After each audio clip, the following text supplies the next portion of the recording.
I'm going to begin today with a reading called Affirmation of Hope by Reverend Loretta Williams. We are bearers of the dream. Affirm that a new vision of hope is emerging. We pledge to work for a community in which justice is present for all. We affirm that there is struggle ahead, yet we know that in struggle there is hope for the future. We affirm that we are co-creators of the future, not passive pawns, and we stand united in the affirmation of our hope and a vision for just and inclusive society. We affirm the unity of all people. We affirm each other's humanity. We open our eyes, ears, and hearts to witness all forms of oppression, suffering, and pain. We are one image. We are one in the image of God's, and we celebrate our hopes for humanity. Within ourselves and within the gathered community, we discover the strength not to hide our indifferences. Affirming hope energizes and enables us to move forward. Here ends the reading. Every September for the past 13 years, I get an email with a first day of school photo of a young man named James. This year, I got a photo from the first day of his senior year in high school. Now, every year I open the email with some trepidation. I hope that James is doing okay. You see, when James was 4, I met him in the hospital as I offered pastoral care to his family. He had a congenital heart defect and he was awaiting a heart transplant. He was a very sick little boy, and it was questionable whether he would even be well enough to receive a heart if one became available. The night I met James and his family, they asked me to pray for him. I did. And I think a prayer has been on my lips for his life every moment for a long time. I think it still is. I spent days in his room with his parents and his grandparents, listening to their hopes and dreams for this little sweetheart. When he felt strong enough, we sat together and talked about his favorite videos. Bob the Builder. I don't know if you remember, but Bob the Builder was a cartoon about a construction worker who could fix anything. Faced with a problem, Bob would say in his signature line, "We can do it." And he'd proceed to fix whatever is broken. The symbolism was not lost on me. James wanted to be a construction worker when he grew up. He knew the names of all the construction vehicles. He sometimes wanted to be the builder, and sometimes he just wanted to be a backhoe. I worried that if things didn't go well for James, his family would suffer more because they had such high hopes for his future. One day, as we were sitting there and James was not doing very well at all, I noticed his mom was filling out a mountain of paperwork. I asked, and she told me, it's his application for kindergarten. He would start next September. I must have looked shocked, and then she said to me, "Reverend, your job is to pray, our job is to hope." She continued, "It's hard to hope. It takes focus and strength. It's not passive. It's not pie in the sky. It's not false hope," she said. "There's no such thing as false hope. We have faced the reality of this situation, believe me. Hope gives James strength. It gives all of us strength to keep going." Now, I must add that James' family was very active in educating people about organ donation. They had rallied aunts and uncles and cousins to go out and be community spokespersons for organ donation, hoping to raise awareness not only to help James, but all others awaiting donors. James' grandparents started a support group for family members at the McDonald House. This was indeed not passive hope. I'm forever grateful for the lesson I received from James and his family 13 years ago. It has shaped how I see the world and how I understand the power of hope. And James, well, he'll be applying for college this year. He wants to be an architect, and UB is on his list. Deep breath, friends. I invite you now to hope with me. I don't know about you, but it's been hard for me to feel hopeful this past year. Well, maybe this past several years. We're not supposed to talk about politics in a religious setting, but our Unitarian Universalist values have been dangerously challenged. Our rights have been taken away, our books have been banned, our natural world is limping because of our inability to act against climate change. And this goes against everything our open religious faith affirms. For the pursuit of power, our communities have been broken and split into us and them camps. We look at our neighbors and wonder if we can even be one nation again with disagreements, but hope that we could work together to solve problems for the common good. It's been hard to be hopeful.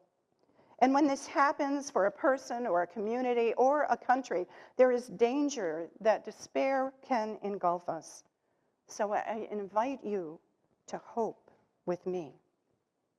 Rebecca Solnit, in her book, Hope in the Dark, wrote this: "Our opponents would love us to believe that it's hopeless, that we have no power, that there's no reason to act, that we can't win. But," she says, "hope is a gift you don't have to surrender. You don't have to throw it away. Hope can be an act of defiance and must be partnered with action." Friends, hope does not deny suffering or grief or even uncertainty and fear. James' family knew this. Consider that hope actually thrives in uncertainty, because that's where possibility is. We don't know what the future will bring, so it is open for innovation. It is open for creativity and energy. It is open for us to grab hold of the future if we are willing to do the work. In the words of Kamala Harris's mother, don't just sit around and complain, do something. And we know that there's a lot to be done. I believe we begin to do something by changing the narrative of our community, our nation, and our world. So much of our politics has been whittled down to talking points controlled by those in power here in the US and across the world. Sound bites does not make a healthy society. I'm hopeful that we can take back the story, that we can affirm and promote our UU values of equity, justice, interdependence, transformation, and love. We can assert that the problems in our society are not entrenched and unsolvable. We can mobilize, join others, create possibilities, and build momentum for change. We can reclaim the moral voice of a progressive religion and counter the oppression of Christian nationalists. I know this is a tall order, but honestly, I'm hopeful when I see creative change all around me. I was delighted to hear, I didn't know that the Equal Rights Amendment had shown up again in the New York State legislature. I know that there are, I'm sorry, I lost my track here. I know that there are the rights of reproductive freedom are on the ballots in 9 states in 2024, after such success in 14 other states in 2022. This happens from the vision and the work of thousands of people who hope to change the narrative around a woman's agency over her own body and change the outcome they have. In 2024, California transferred 125 acres of ecologically and culturally important property back to its original steward, the Yurok tribe. This transfer created a shared vision for a long-term protection of the gateway to the Redwood National and State Parks. This happened from the vision and hard work of hundreds, and it changed the narrative of who owns our land and who is the best steward. There are many more examples of how hope and creativity changed the narrative and the outcome. If nothing else, friends, we Unitarian Universalists are a people of hope. Our religious heritage has continuously put us in the middle of societal change and upheaval and called upon us to find hope and love and bear light for ourselves and others. We may be a small denomination, but collectively we are strong and focused. Currently, there's an organization called the Unitarian Universalists for Social Justice. And it has many campaigns aimed at changing the narrative to create a hopeful future for our country. We do not sit back and despair. We do something. Each of us can be part of the work of these campaigns for such critical issues on their list as environmental justice, expanding the child tax credit, advocating for Supreme Court ethics, passing the Voting Rights Adjustment Act, addressing affordable housing, and more. There is so much hope and influence in our collective efforts and voices. As an example, the Environmental Action Team of the UUSJ addresses essential climate crisis by creating action alerts, soliciting letters to Congress, creating meetings with congressional representatives, participating in marches and other witness events, writing talking points, presenting and participating in webinars. There is so much being done. If you are hopeful, or if you want to be hopeful for a different future, you can be part of this organization. It's easy, uusj.net. .net is the important part, okay? And there are many ways to contribute. You can rewrite the story. We can rewrite the story and take back the narrative. From the builders of the 2025 project, we can make a difference with our values and our collective acts of hope. Friends, what does it mean to be a people of hope? I know that each of us has probably wrestled with holding hope in our hearts during difficult times. But I want to remind us that hope doesn't need to be solitary and can grow in community. It isn't passive.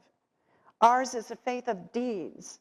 So bearing the light of hope for others and for ourselves requires us to change what needs to be changed with love, courage, and tenacity. We are not hopeless in this challenging times. Together, we can do something. We're going to move now into our water communion. It is a ritual with a tradition that started in the 1980s as a way for Unitarian and Universalists to return to the active church year and recommit to a shared community of hope. In a few moments, you will come forward with water from your summer, perhaps gathered from streams and lakes, rivers and oceans you visited as a sign of adventure and new possibilities. Perhaps it's fresh from your own tap, a sign of home and security. And if you didn't bring any, there's some in a pitcher here. You can pour and represent your hope for this coming year. When I ask you to come forward, you briefly will share where your water is from and its importance to you, and then pour it into this beautiful bowl here. But because we understand that water is the essence of life, I want to begin the ritual with one more hopeful story.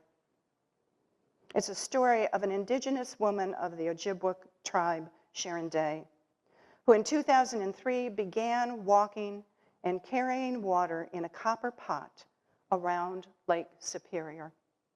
1,200 miles she walked as a protest, as a reminder, a ritual to honor the life-giving force of water and elevate the need for its protection.